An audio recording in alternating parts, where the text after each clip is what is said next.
Hello story lovers, welcome back to my channel. Madly in Love part 134. ఏదో ఫ్లోలో అన్నాను, చెప్తాను అనగానే చెప్పేస్తారా ఏంటి అని దక్ష గుటకలు వేస్తూ ఉంటే రేఖ నవ్వుకుంటూ ఉండగా, నువ్వు బయటికి పోవే ముందు అని కోపంగా చెబుతూ ఉంటే, నేను మీతోనే ఉంటాను అని మొండిగా చెప్పేసరికి, పాపం ఉండనివ్వండి సార్ అని రేఖ చెప్పగానే ఆమెని సీరియస్గా చూశాడు.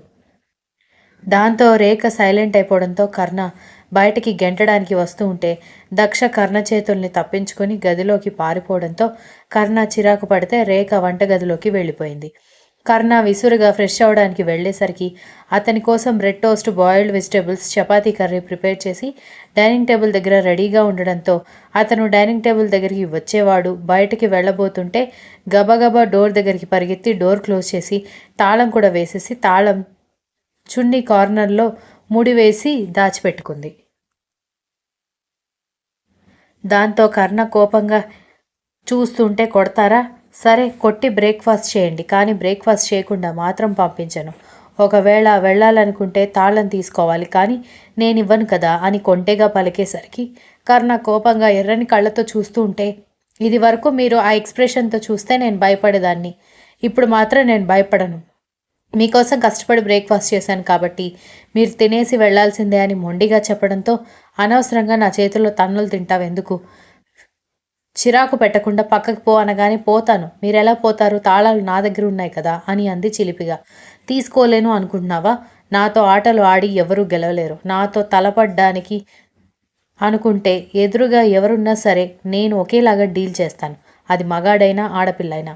నాతో ఆటలాడి గెలవగలుగుతావా అని అతను కూడా కార్నర్ స్మైల్తో అడిగేసరికి గుటకలు పడుతూ ఉంటే, అన్నంత పని చేస్తాడా ఏంటి అని చుట్టూ చూస్తుంటే పని వాళ్ళు తొంగి తొంగి చూసి ముసిముసిగా నవ్వుకుంటూ కనిపించడంతో ఏం చేయాలో అర్థం కాలేదు. అలాగని బ్రేక్ఫాస్ట్ చేయకుండా వెళ్ళనివ్వకూడదు అనుకుని సరే తీసుకోండి అంటూ కాస్త ముందుకు రాగానే కర్ణ కూడా చుట్టూ ఉన్న పని వాళ్ళని ఓరకంట అబ్జర్వ్ చేశాడు.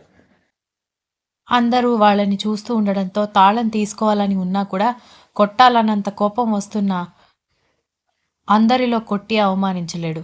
గొడవపడి తీసుకుంటే చిన్నపిల్లల్లాగా పనివాళ్ల ముందు చీప్గా ఉంటుంది కాబట్టి ఆ ప్రయత్నాన్ని ఆపుకుని వెనక్కి వెళ్ళి డైనింగ్ టేబుల్ దగ్గర కూర్చోవడంతో హమ్మయ్య అని ఊపిరి పీల్చుకుని బ్రేక్ఫాస్ట్ వడ్డించింది. దాంతో వాళ్ళ చిలిపి కొట్లాట చూద్దాం అనుకున్న పని వాళ్ళందరూ ఎవరి పనుల్లోకి వాళ్ళు వెళ్ళగానే కర్ణ దక్ష చున్నీకి ముడివేసిన మెయిన్ డోర్ తాళం చేయి తీసుకుని ఆమె షాక్లో ఉన్నప్పుడే నీ బ్రేక్ఫాస్ట్ నువ్వే మెక్కు అని చెప్పి వెళ్ళిపోవడంతో ఏడుపు మొహం వేసుకుని రాగాలు తీయడం స్టార్ట్ చేసింది.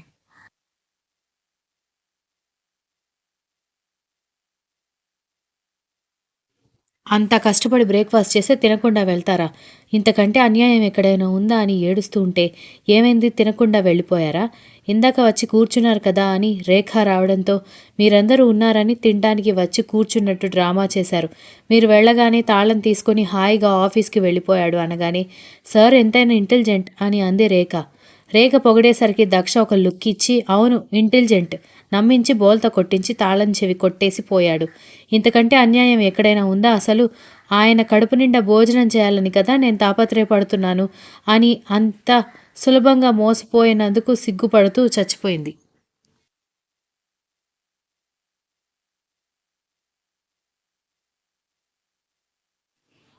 నువ్వు పిచ్చిదానివి అని ఇప్పుడు అర్థమైందా అని రేఖ టీజ్ చేస్తుంటే ఆంటీ అని అరుస్తూ ఉంటే ఇంత పిచ్చిదానివేంటి దక్ష, నిజంగా నీలాంటి అమ్మాయిని నేనెక్కడా చూడలేదు తెలుసా. నీది అమాయకత్వం అనుకోవాలా, పిచ్చితనం అనుకోవాలా, లేకపోతే నువ్వు ఉండడమే అలా ఉన్నావని అనుకోవాలా నాకేం అర్థం కావట్లేదు. ఆ విషయంలో ఇక్కడ నిన్ను చూస్తుంటే నాకు నవ్వాలో ఏడవాలో కూడా అర్థం కావట్లేదు.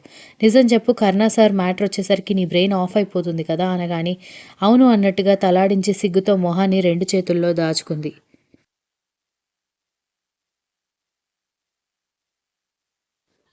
కర్ణ కూడా ఇంట్లో జరిగిన విషయం గురించి ఆలోచిస్తూ ఎప్పుడూ స్పీడ్గా డ్రైవ్ చేసేవాడు స్లోగా అకాడమీకి వెళ్ళాడు. దక్ష అల్లరి గుర్తు రావడంతో అతని మీసం చాటున అసలు నవ్వుతున్నాడా లేదా అని భూతత్వం పెట్టి చూసిన డౌట్ వచ్చేంత చిన్న నవ్వు వచ్చి మాయమైపోయింది. రేఖ మాటలకి ఏం ఆన్సర్ చెప్పాలో దక్షకి అర్థం కాక బిడియంగా ఉంటే సరేలే ఇంకా ఏడిపించను, రూమ్లోకి వెళ్ళి తీరిగ్గా సిగ్గుపడు, నాకు చాలా పనులున్నాయంటూ ఆ రోజు స్పోర్ట్స్ రూమ్ క్లీనింగ్ ఉండడంతో తన కింద ఉన్న వాళ్ళలో కొంతమంది మెయిడ్స్‌ని తీసుకుని వెళ్ళిపోయింది రేఖ.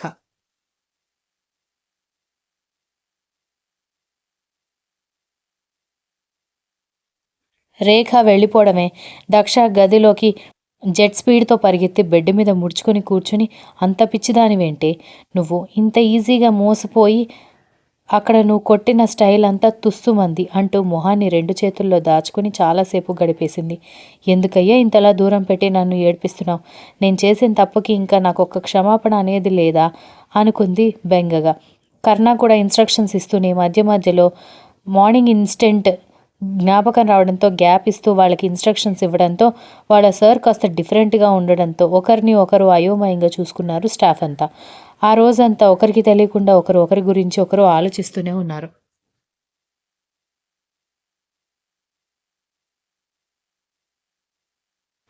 కర్ణ ఛాంబర్‌లో అటూ ఇటూ తిరుగుతూ దక్షతో మాట్లాడాలన్న ఆలోచన వచ్చినా ప్రతిసారి మైండ్ డైవర్ట్ చేస్తూ అకాడమీలో పని అయిపోవడంతో సాఫ్ట్‌వేర్ సొల్యూషన్స్‌కి వెళ్ళాడు. బేబీ జాగ్రత్తగానే ఉంది. మీ లక్. మీరెంత ఏడ్చినా, ఎంత ప్రెషర్ తీసుకున్నా కూడా బేబీ మీద ప్రెషర్ పడలేదు. అది చాలా తక్కువ మందిలో జరుగుతుంది. లేదంటే బేబీ హెల్త్‌లో కాంప్లికేషన్స్ చాలా ఉండేది అని డాక్టర్ చెప్పిన మాటలు జ్ఞాపకం వచ్చి వాటి గురించి ఆలోచిస్తూ కూర్చున్న దీక్షిత దగ్గరకొచ్చి జ్యూస్ ఇచ్చి, "ఇంకా ఏం ఆలోచిస్తున్నావు? మీ చెల్లెలొచ్చింది కదా" అని అన్నాడు విరాట్.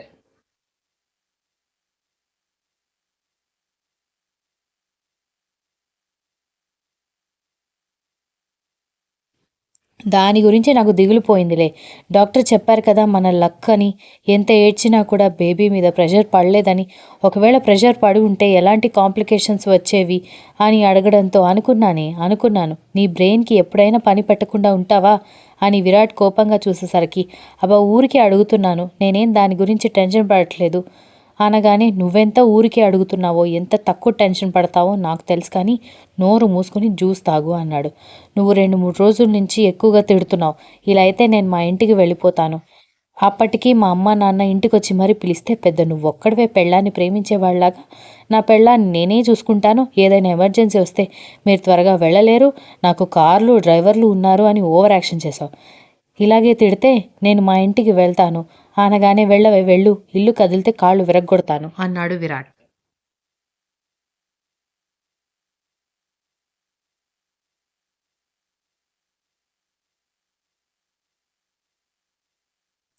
ఎందుకు విరగ్గొడతావు? పైగా మా అమ్మ నన్ను వదిలేసి వచ్చి సంవత్సరం పైన అయిపోతుంది. దక్ష వెళ్ళిపోయాక వాళ్ళు మారి వచ్చారే కానీ నేను ఒక్కసారైనా మా అమ్మ నాన్నని చూడాలని నేను ఇబ్బంది పెట్టానా? ఇప్పుడు నువ్వు తిడుతున్నందుకే నేను వెళ్తాను అంటున్నాను అంది. దాంతో విరాట్, అదేం కుదరదు. నువ్వు లేకుండా నేను ఉండలేను. నీకోసం మా అమ్మని దూరం పెట్టాను. మా అమ్మని చూడాలని నేనేమైనా మారం చేస్తున్నానా? కానీ నువ్వు నన్ను వదిలేసి వెళ్ళిపోతాను అనడం మాత్రం కరెక్ట్ కాదు అని కాస్త హర్ట్ అయినట్టుగా చెప్పేసరికి దీక్షిత నవ్వుకుంటూ గడ్డం కింద చేతులు పెట్టుకుని చూస్తూ ఉంటే, ఇక్కడ నా ఏడుపు మొహం చూస్తుంటే నీకు అంత కామెడీగా ఉందా అన్నాడు.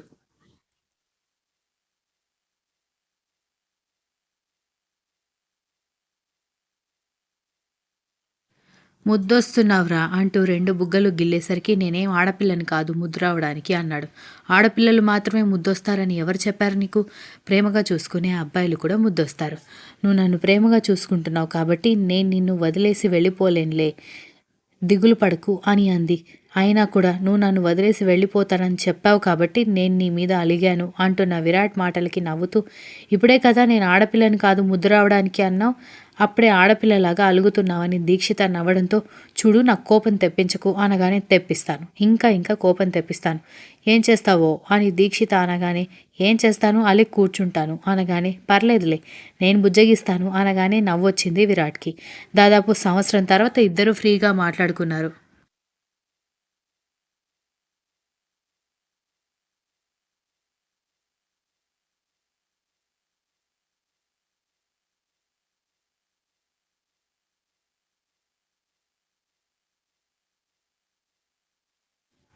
ఈవినింగ్ కర్ణ ఇంటికొచ్చేసరికి దక్ష బోర్లా వాలి కాళ్ళు గాల్లో ఆడిస్తుంటే కాళ్ల పట్టీలు కింది వరకు జారి ఆమె తడి పాదాలకి ఇంకాస్త అందాన్ని ఇస్తూ ఉంటే డోర్ క్లోజ్ చేసి ఒక చేతిని గోడకి బ్యాలెన్స్ చేస్తూ ఆమెని చూస్తూ నిలబడ్డాడు.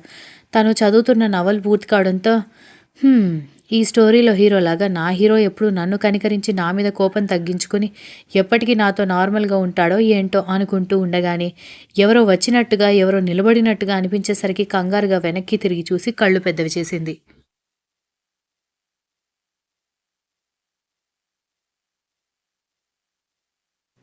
కర్ణ చాలా దగ్గరగా కనిపిస్తూ ఉండేసరికి కళ్ళు రెపరెపలాడిస్తూ ఉంటే, అతను కొడతాడేమో అని భయంతో కళ్ళు మూసుకోగానే, తన చేతిలో ఉన్న నవల లాక్కోవడంతో కళ్ళు తెరిచి ఆశ్చర్యంగా చూసింది.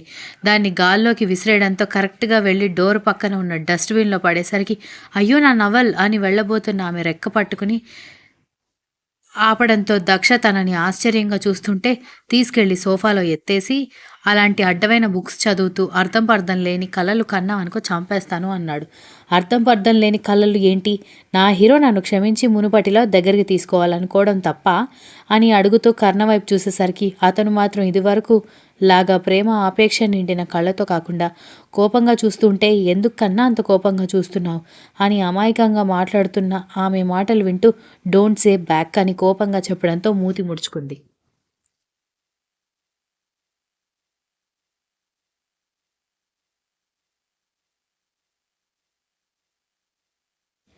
అతను ఫ్రెష్ అవ్వడానికి వెళ్తూ అతను కట్టుకున్న టై తీసి దక్ష మొహాన కొట్టడంతో దీంతో నేనేం చేసుకోవాలి అని కోపంగా అనుకుంటూ టై తీసి పక్కన పెట్టేసి ఈ ప్రవరాఖ్యుడిని ఎలా కరిగించాలిరా దేవుడా అని ఆలోచించడం స్టార్ట్ చేసింది.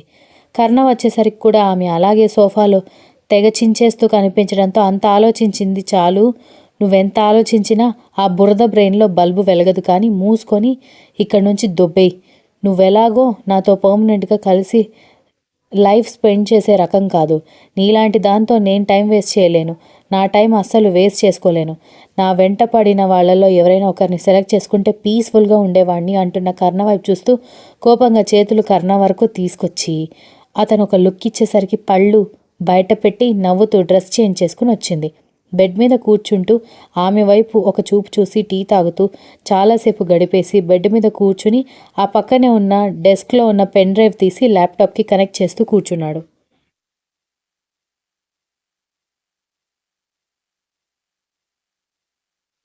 ఎంతసేపటికి తనని పట్టించుకోకపోవడంతో బోర్ కొట్టి బయటికి వెళ్ళాలనుకుని లేచిన దక్ష చున్ని బెడ్ కార్నర్లో ఇరుక్కోవడంతో మళ్ళీ వచ్చి అతని ఒడిలోనే పడ్డంతో పడిపోకుండా ఆపాడు కర్ణ. వెంటనే రిలైజ్ అయ్యి ఆమె రెక్క పట్టుకుని లాగి పక్కన కూర్చోబెట్టబోతుంటే అతని మెడ చుట్టూ చేతులు వేసి ప్లీజ్ అని రిక్వెస్ట్ చేయడంతో ఆమె వైపు చూశాడు.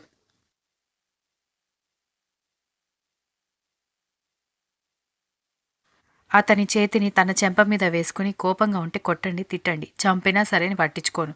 ఇలా ఎందుకు ఇగ్నోర్ చేస్తున్నారు? దీని బదులు కావాలని ఆఫీస్లో చేస్తున్న పనికి వంకలు పెట్టి డబల్ డబల్ పని చేయించుకున్నప్పుడే రోజుకొక 4, 5 సార్లన్నా మాట్లాడేవారు. ఇంటికొచ్చాక అసలు లేదు. నాకు ఏడుపొస్తోంది అని తెలియకుండానే కన్నీళ్లు పెట్టుకుంది దక్ష. అతనేమీ మాట్లాడకుండా ఆమె వైపు సూటిగా చూస్తూ కూర్చుండిపోతే ఏంటలా చూస్తున్నారు? కనీసం ఇప్పుడైనా ఏదో ఒక రిప్లై నా మొహాన కొట్టొచ్చు కదా అని అడుగుతుంటే సీరియస్గా చూసేసరికి అబ్బా ఎందుకింత కోపం? కోపం ఉన్న చోటే ప్రేమ కూడా ఉంటుంది అంటారు. మీ ప్రేమని బయటికి చెప్పండి. విని ఇప్పటికైనా నేను చేసిన తప్పుకి ప్రాయశ్చిత్తం దొరికింది అనుకుంటాను అంది.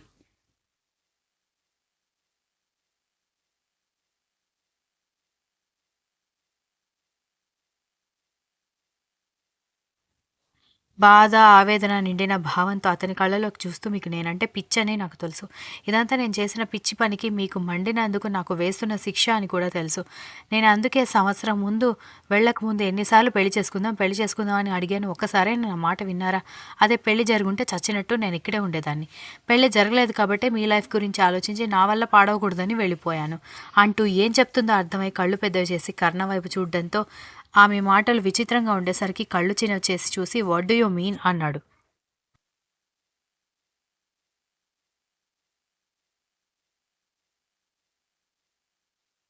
ఆ! అదే నేను మీకు మీకు సూట్ అవ్వను కదా! పైగా మీ ఫ్యాన్స్ అందరూ నేను నచ్చలేదు అన్నారు. అవన్నీ చూసి వెళ్ళిపోయానని తడబడుతుంటే, ఆమె తడబాటు లేని అనుమానాన్ని రేకెత్తించింది అతనిలో. దాంతో అప్పటి వరకు ఆమె చుట్టూ ఉన్న చేతుల్లో బలం పెరిగి, ఆమె మణికట్టు దగ్గర గట్టిగా పట్టుకుని చెప్పమన్నట్టుగా సీరియస్‌గా చూశాడు. దక్ష గుటకలు వేస్తూ కర్ణ వైపు చూస్తుంటే, "నువ్వు ఏమైనా దాస్తున్నావా?" అని అడిగాడు. "ఏం ఏం లేదు" అని అంటున్న ఆమెను చూసి ఖచ్చితంగా ఏదో ఉందని క్లారిటీ వచ్చింది అతనికి.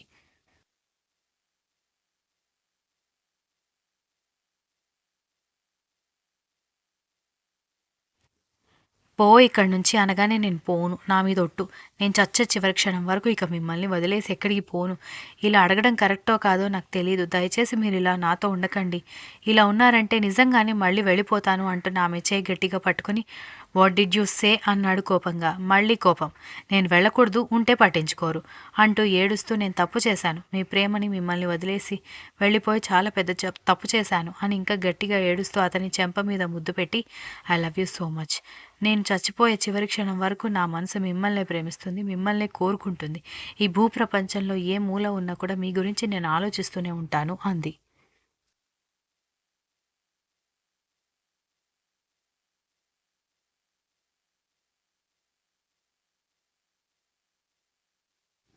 కర్ణ మాత్రం దక్ష ఏదో దాస్తుందని ఆలోచిస్తూ ఉంటే చెప్పండి, ఇప్పటికైనా నా మీద ఉన్న కోపం పోతుందా, నాతో ఇది వరకులాగా ఉంటారా అని అడిగింది బాధగా.